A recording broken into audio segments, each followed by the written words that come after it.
Goldhion nunga go lang tering in love story ngi ta ina sei tawin chapang le khasim tering in zong thusim ho ina sei tawe tuni tengle nupi upa akum upa dom ho dingin thusim angi ya ngi yang khat seute a film hi Korean film a hin romang agiti romang iti a hele lungtup ti na hi hin khoche dan thusim a hi in angi ya ngi zeng azona chan anangai le chun namit lilon lang na het pha ki loading a hi Korea gama khopi khat hin Tehse pule Tehse pi anom hlone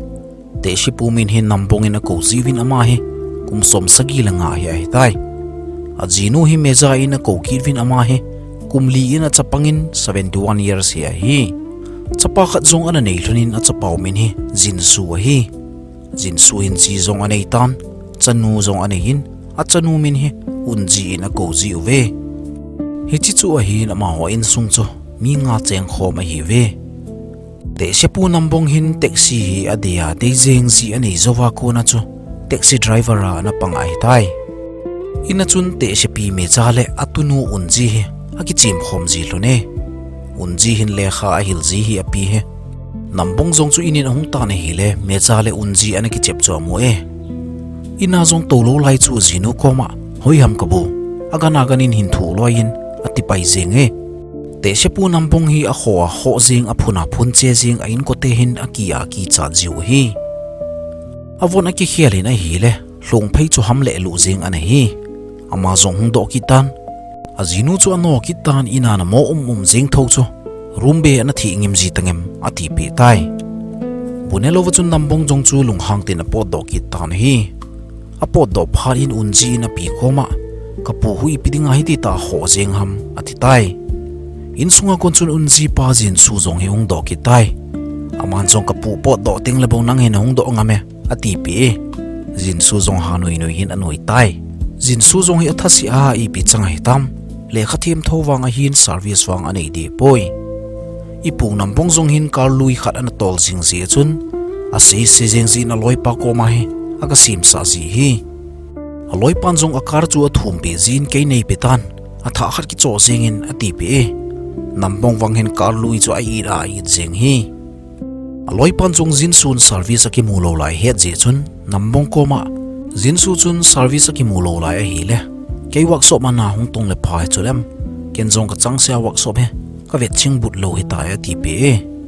aloi dang khat ma kim ki ti pa hi hung lut ki ta na ma he ki go hlan sa hle jing ni hi mit wa hin sang khol ho zonal ta ta hin ki join America chi ding ati hin azinu hi at vei be puiding ati he ni thla lang ani hitan un jinu jung hi jong he ana to na konin hung tai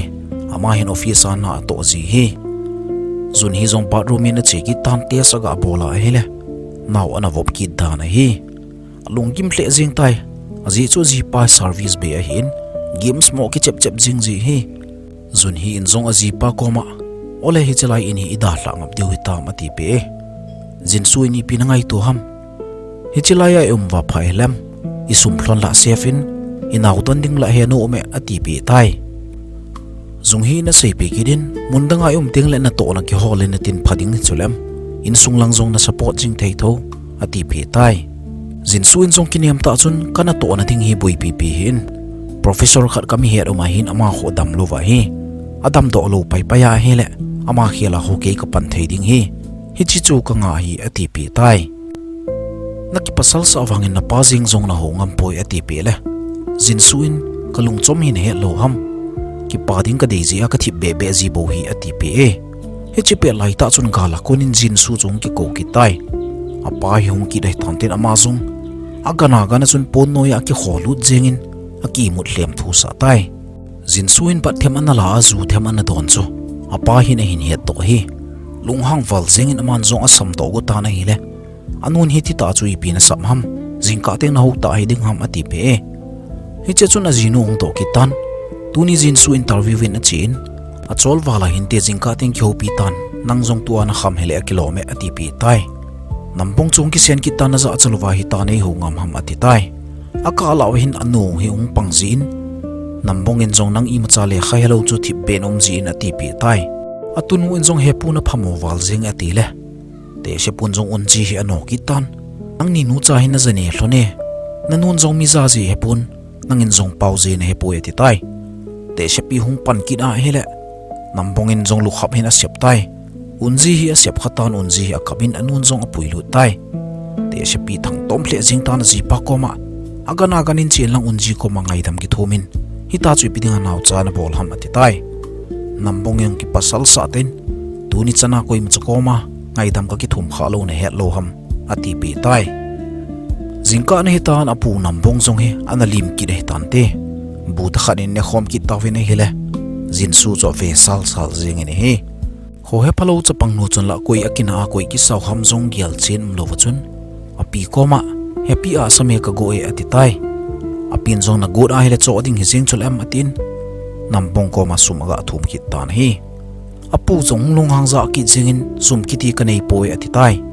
Tehse pi in na thi ting le bon ki po lu thailo ipiding na ti ham na tu nu ding mama chulem ati pi tai nambong lung hang te na bunia pecho apot to ta na hi Tehse pi he afela fel jing na alai hin a inu wahin parlor a honge achapa in zong aga ki thopi ta na hi le hi chinia chui pi hung chang ham kining lovin alung awahin a hlu de chet jing tai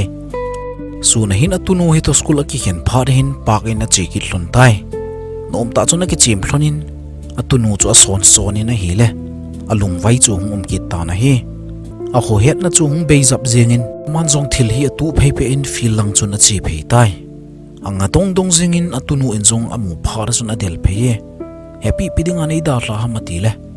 unji chu phati chana ve in ipi chalaya na bol ham unji ati tai unji in zong a sei pin iki cheplona nei sot ha nei da la chula ati pe tai api hi king la jing tan atunu to honglang zong chu ana su mil jing hi unji in zong in a hlun phar sun anu ko ma se ya hi le na pi hi ti ta chun ki chep pi ji hin alel hin te ati pe tai api zong chu doctor hoga ki vet sa hi le nat na khat wang hi anei hin report hong lo lai a hi adam sot ding zong hi ki ta san lo hi tam alung jing hle jing ta na hi achapa hi workshop hin na na tong tai hi chilai mu na chun achapa khomen a chi denin ne thei tui ta ho zong he hotel a ne sa tai achapa na mo phari ni pin lungzin ham he no na lungzin to mo mong jing ati pe tai ama hin la phat ani hlom hi a khet tan koi ma koma la sei do thei de boy achapa ko ma chun ole trip ba I che diu ham ka che nom hle jing e ka neu la ya bo khat ve kana che hin in ko win khat ve ki pot do ki le ka go hle jing ati tai achapan zong anu ko ma chun heno tu chung wang ka boi hle jing e professor pu ka nga zong he athu ki che di tai chom khat khongai ta diu ta ati pe ne hi Meja zong hi in a hlun pharin a ji pai ko la bol ki tan chapang hoi pu ya trip ai che ngam diu ham ka che nom hle jing e ati pe nambong hila alung hang sai jing in a jinu koma ipina se ham tu ta he nanop le nang ho che jing ta wangam keiwang ka hong loading hi ati pe tai alung gel koi machan he thim pe lo ji chun Meja he lung na hle jing e ni hla hong hi ta nambong zong hung lu da hi le in sung chu khu chui yang tai gas lang chu ga vel bel khari hian ki songin anaka ti jing ai tai ako ma hin Tehse pi hi na to thovin nambong in zong I tinu mei lom na hi a na ko ma thil na sonan na vet a in hi halding na ti ham ati pe tai Meja in zong a ji pa chu hin ve in kidang a sahle jing e mang koi ne hi ham jin su hoya mi tam jin su ding thil ka hon pe chulam ati pe tai nambong in zong seiwa ding hetapon nangol ta ba hitam ipina sei te na la ham ati pe Tehse pin zong hin don but kidin jin su hi tholo lai ham ka kai thowa nga ye agil kil tan te ati pe he chia jin su ati hi koidang anei pon amani chama sa pen chu nu mei ana hin aneu lai ana thi ai tai hi chinu min chu jin su hi chapa min hi to kilo thim jengin a chapa min hi jin su hin ana hemat po he te Meja hi a ho het nei chom khat hung beji a hin a hung lim ki tai hi chi pa chu nambong ko ma ipidinga tui vot na don ham na dam moding hi chulam a in ti pe ki tai hi ta jinu om jing phar chun alung dong thim jing tai ama zong zana I mun gun ai le table chung chun le kha khat ain mu to e hospital la na china le kha chu hin ama zong jing ma ta hin hospital lang a se tai doctor nu ga do a hi le hi to bang nat na ho hi dementia ki tin kumu pat lang teng la nom ji hi thil zong sumil loi zing in tin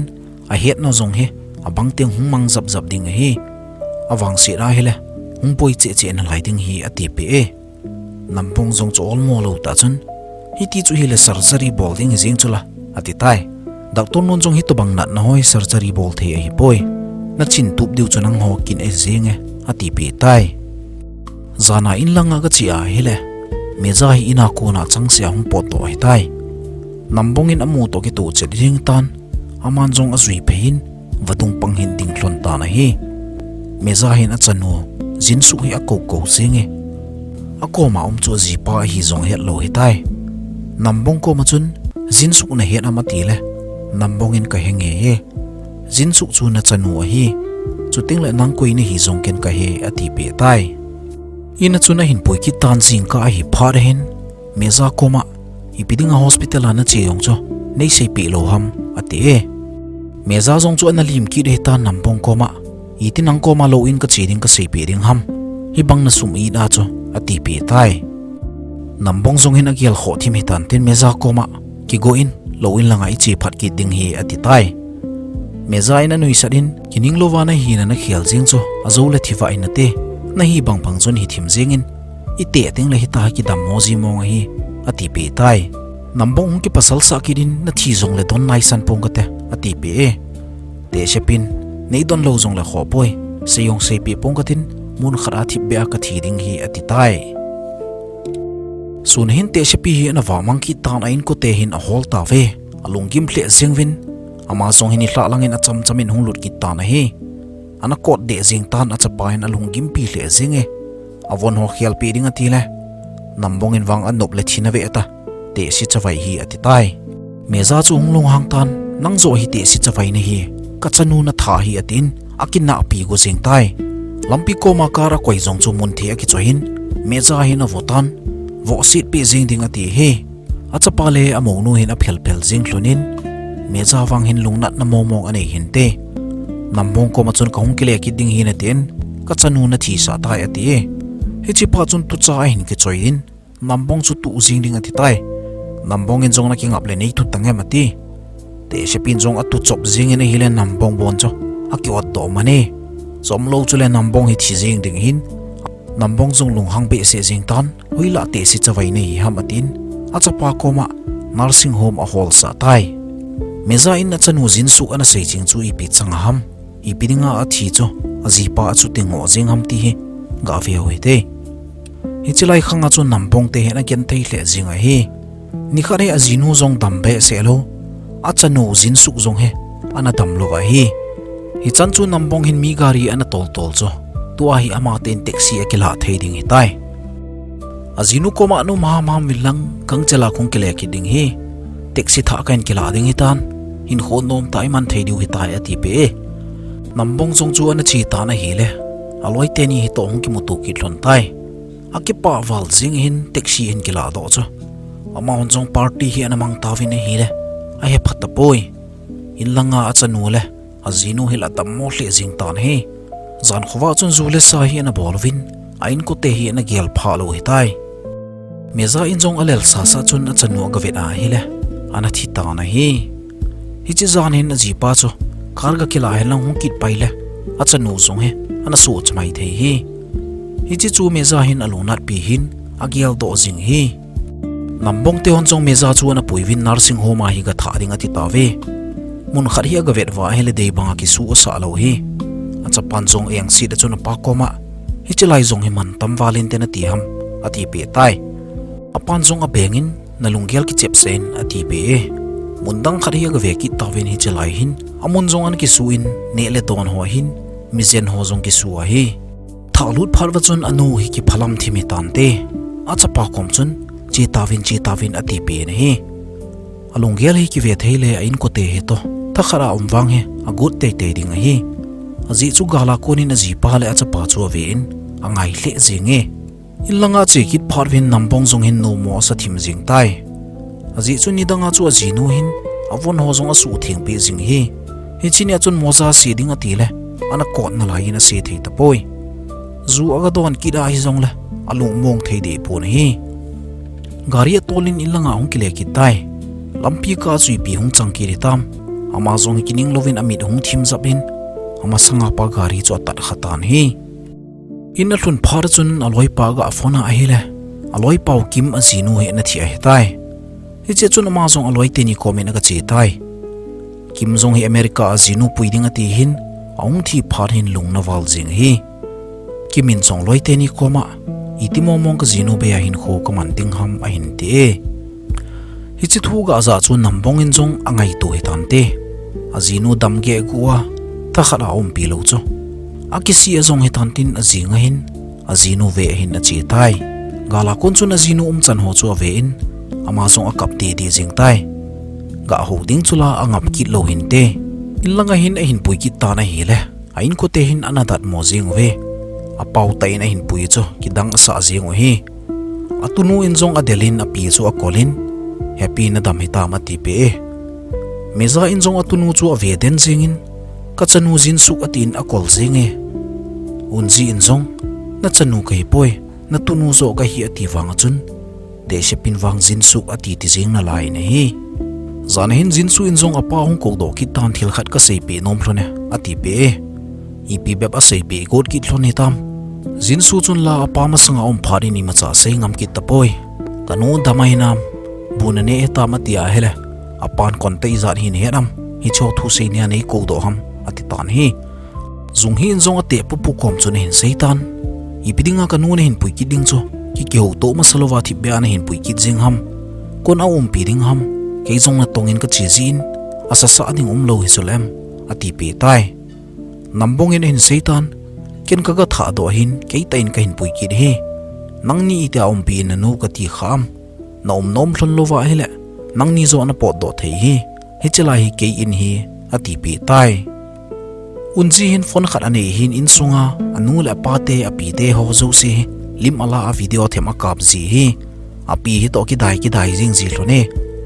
ki dang ta chun nambong zong he acha pate ni room hin alut ki tan acha pa koma ki go win picnic ai chi diu hi ati tai acha pa le mo nu hin atan mo wal jing hlon tan hi nambong zong hi ki khel mo mong jing hi tan azinu he von hoi ta hi avon pin amai ho achul zol pin picnic a tinga chuna ki go ta ve picnic hin na chi ta win a chi na mun chuna ki bon wangin mun khat hin to tho win hi ne thei ho ne win ki dai to win lim ho hi akela khom ta win hi Tehse pi zong azun hong so ki tan atunu en zong ke yong ka zun aso che hi ta tin a che hlon tai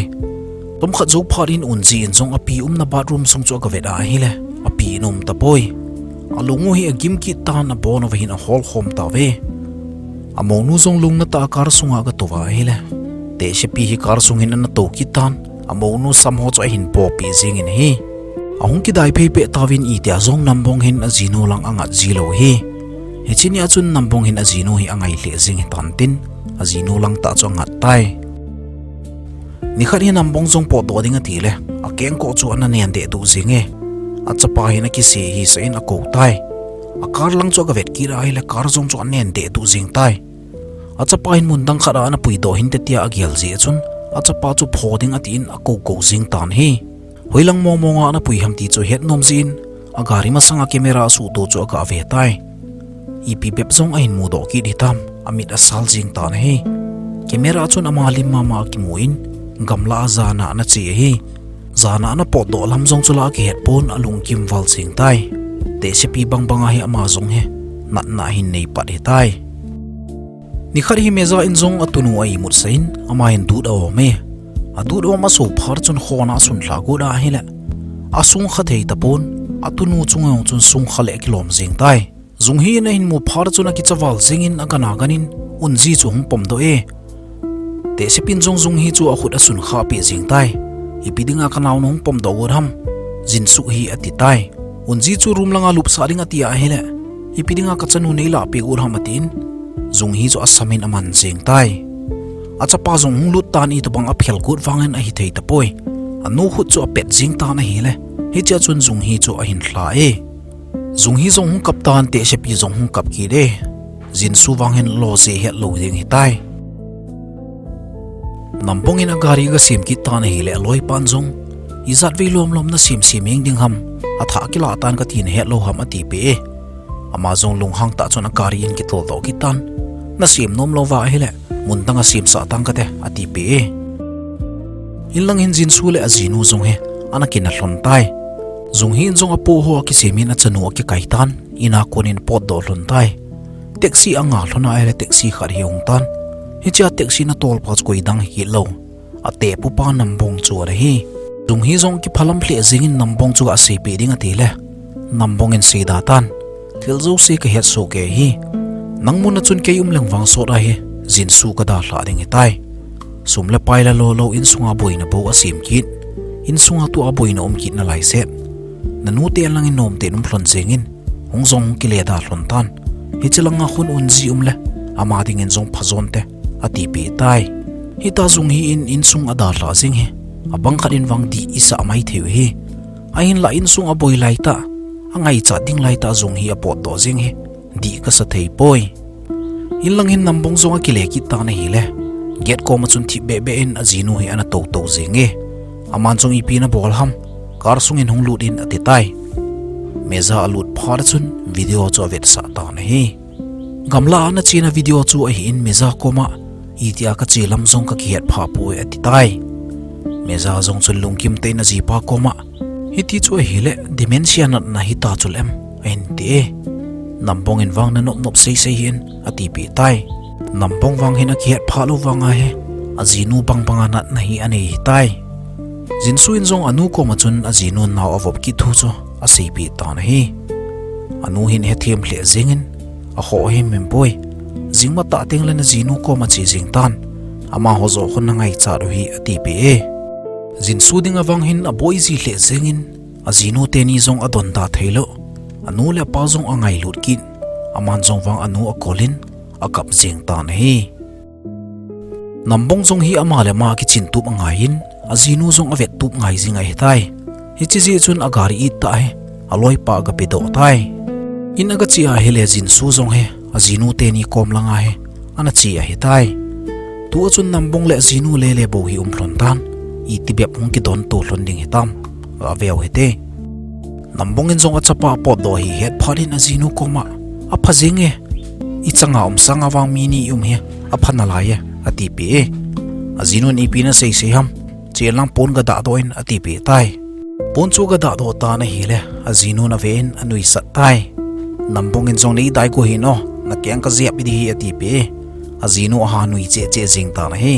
amani zong chapang bang hin ki dai tu hlonin ha nui chun anui jing hlon tai in sunglang hin alut ki hlon tan bu ne ding ati ki hlone me ho in thu do phar chun nambong zo thip be jing tai azinu ki phalam hle jing thil ka su mil ki hitam ate som khat zo phar chun nambong in zong asa ka sei hilo ham ipidinga na hon ki lo hitam atin alung hange adat mo hle jing ni danga bon cho asa ni ngai lo cho ma banga alung gel hong chawaya hi ti chu hetai hi chi phar chun man jong tuilum agala in adon se bu jong chu thi ke na ne sa tan hi nambong zong zun hong so ki tan bathroom a cheding ati le lampi hewa ta poi azinun zong bathroom lang ta chun aga pui pheitan a hi wang lampi chun zun a che do tai Meja zong a kap do jing ta na ji pa chu a kolin a kho him poi ki phalam hi ben ati pe tai zana i mut ki thlona hele zan ka chun a ji pa haina pot do ki re get lang chun sipai hoi to na ki boi ki tawin sipai ho koma ka karmin ei ku pe tai ana ti he Meja zong gang chela chun hung pheitan sipai ho koma a her hil bo he aloi pa koma ki zo hi tai ati pe nambong hin a jinu hi le khasim theilo le khasun theilo wa gial wanga chu asut zong asut thei asim zong asim thei hi azole ji pa pot do kit khan te ati je chun kor kha hin le kha khat ata tai na changkitin ana pot do ta hi na tin chabi na zong asun tha azinga chun Meja in zong bang hi ga vet kina hi le ka gial sang in chingwal zenga tin an ki sune aji pa chon an sut ki hi nambong zong hi anat na na hin pha teng le chapang bang in ki chim jing ji azino na ve in alung se ji hle zinge hito bang hin thu kho seiding na nei teng le banga hin ana ta jing ji in ati pi tai amani zong a ching hle jing thlonin poster khat hin amin le alim thlon aki ta in anat na thlon zong hi aki sut thlone tutile a het lo ka thlona ana wa mang kha jing thlona hi le min a het thiam thein di wa cho poster chu aki o ji thlone hi in sunga chun chapang bang hin aki chem ji thlonin na tha nom hle jing thlone khat alunggel ki su lo ting le khat hin a chingzin khat pa alunggel a be ting le khat nu hin a chin kit je hi ta chu ki ve to le jing si hlon hin bang hlon ho jong chu le kha ki thot to hlon na chu adim jing tai bu na ne tam bu ha ne domin ti them he asut ji hlon he atunu chun a phone hi ana ki polo hin san khat he Meja in jong phone cho ve tai masanga ki pa in sung ki ma anum wa ana ki dai to ji ho video cho ave na tha nom hle ahin la hin tol to wa hi le zan khara amo nu sam amat ho cho ahin ki vet to tai ama jong chun ep bep ka bol jing he tamatin akisi hle jing e ni khat hi Meja in jong awai hin na cha ki tan anat na hi tam che jing he tai nambong in jong ana zen ki tan hi amani zong akingai che jing hlon tan zan hin azinu koma gi re Meja in jong nambong koma thil khat ne het jing na layam iki chen masanga na lungtup ipi ham te nei do cho nangin na lungtup na sein zipa phata na hinom cha te lungsit mi pa na hinom na sei chu ne het na layam ati nambongin kasiyong kasi khahi be ati tai hichi phar chun Meja in jong adong kidin ke beza hing theina ve ta chun na ati pe nambongin wang ito bang chu seyong sei ta hin ati pe na hi Meja in a ve den jing tan nambong chu ipi angai to hitam amit li apul di jing tan hi nambong kom chu ne thei ka go e ga cho pi thei ding ham ati hi che chun nambong jong chu ne thei cho in ana che tai Meja in ipi angai to ham achapa jong hi kola bolin na o ka za nom zia ka hin kola hi a hi thia hi le na pa hi ana ve chingzingin ati pe azi pa ding in jong le kha khat hi asun tan jin su le ke ding in gen theina na thoin tu chan in jong ke ding in gen theina tho na lai e ngai tamin na lung tup jong kamol su sa thei ta poi piki mu to ki teng hin khomang khom ki tai te mini I hin sang thlonin mi khat I hin a phazona lai ati azi pa hi su boy ki sawal jing hin tin ama jong hi aki that go tai wang pharum ta chun nar so hin ana hu do manovin azi pa hong thlun to ki to chun azen pai ki tawin he nambong jong lungna hle jing in azino ko ma chun mi khat sanga mini phaso te ya hi ken wang nang khop hi beng ka te ati pe tai nambong jong hi achapa ki mu pi na che tai ama hin achapa ti ho hin pui ki ding ti dan hin te a hin la achapa to ong kyo wa hele achapa jong hi na lung hang na lain kanu hong na hele na hong ke do be pham tu wangin phat bol hlem ta hin ati pe achapa hin nga na koi ji hin hi chi ji chun nambong in jong achapa ki wo pi te ding ati nga koi chu no maham atia hele jin sun jong hepa bol thu ta hin atin ada latai jong hin agel gela hele bol khil ki sathim jing hin de jin su ko ma chun hungin heno le hepa ko ma ki ta hoi de ati pe tai jin su wang he no mo jing in khat ve chi ding jong he agot lo hi tai un jin jong apile pu angai thu a sei jing pha chun anu hin pui ding ati tan hi jin su in wang ka hung lo hil ding hi ati tai a hin la azinu le acha chi le apa hin azui te ding ti na hin ana chi ta ve ichin chun nambong jong hi aloi pa komena chin tuni le ka kar su ka man nom ki re aga ti tai von tha set jong hi hin ki join azinu jong von tha set hi apitai I go hlan sa ki nunga sa ta chun amani jong kar hin a to hlon tan azinun jong nambong ko ma chun hoilang I cheding ham tu ni ati nambong in trip a cheding na got ji lo ham tu ni I wa ta ding hi ati tai ki pa ta chun amani jong kar hi hin ani ki tol phei hlon ta na hele lampi ka in Meja in a luchang a hin na sa ki ta na hi nambong in jong all moi in I mole chun dam tan te tu a hin anat ki lo na ding mun khada ka pui ding na hi tai ati pe Meja in jong ta na sei ham atin a tha nom tai nambong hin ipi angai to hitam kinep na him anei lo jing hitan te thi jong le thara thi khom ding ti dan hin tin azinu hu cho tu in ka ki pa hle jing thil zo si ji in ati tai azinun la kho he papon ai muin aman jong sit bel teni jong he a hlam tai gari chu hat tai na tol tan a khomu jong amang zap jing ta na hi ta bol dan wang hi ama hin ki tha ding ti angai to he tai gari hat ta tola hi le accident diu kon cha chun anung lang hin police hon a hin tel ta ve police hon jong a hin tel phata win azinu jong hung khang ki tai paper ho check win ha tol wal ve ti pe le nambong in jong ka ke no je phlona hi ati tai jinsu teo jong in lang chu aga hlun wa hi le anu le pa anom tapoi bang panga thil ki sun ho chu asim phatwin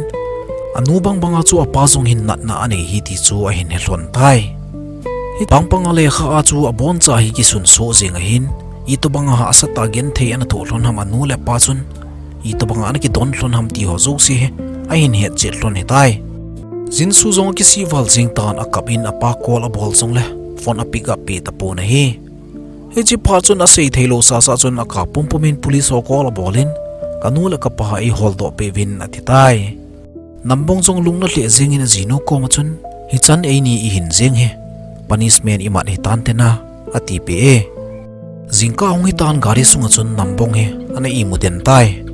azinu hin wapa ma chun na tovin ama hin ipi avet ham athip be jing tai nambong zong hung kha phar chun azinu ko ma zon pein ga holding atia hele azinu hi hong kile luta na hi ana thi adan hi tai nambong in zong a kovin a pomin na min hin ha tangem seinom khat ka nei na lai e aka pum pum chun ka thim mo e kana ho salin kana no in kanop nopin ka hovin lungset in e ngai tamin neida hla a hi ta le tu in ke zong hunging katin I chanu jin suk to ki muto taw he te ati ene he thusim hong ki chai ding ko na hin an ki chen ma sang hlona ana ki ho no hlon cho aung ki vel se Meja in zong nambong ko ma hin nang lung tup ipi ham ati le nambong in zong hi ta hin anati sumha lo alo a ka jinu le ka cha te ki pa ta om pi jing ding he kalung tup pen hi ati e nambong in Meja do kit phar chun Meja in zong hi ta hin a sei ki de kilung tup chu a hi lawang chane ya izi pa to ki pa ta hin kholum ke ya ite chan ke ya hin khoman khom ding he kalung tup hi anati pe e lo ina anom pe thlona lung tup a ki do to thlona cho Meja in zong a sei theilo hi tan nambong in zong a sei theilo hi tai aji chu adam mo na thlon chun thil zo se chu asu mil sa sing hi tan hi hiti chu hi ji in pile pu ti ho hen lang nu le pa ti ho hen lang I to bang aki cheng tha bep bep ki zong le izinu ilungset na het sa otin izi pa I chana ilungset ham het sa otin nunga go tlan lai le le a ki daya ki dei to ding ti na hi de poi ji ne zo teng zong le ki dai to otin ki ngai lu otin ilungel ho ki sei pi to jing otin ki he them to jing lew hen tunia I pu nam bong banga he I ki si lo diu a hi hi chana hin golte ho tu ni video kha ki taw hetin ki ching tup jing otin tam se jing otin video kit le mal che khat to I ki mo to ki diu a hi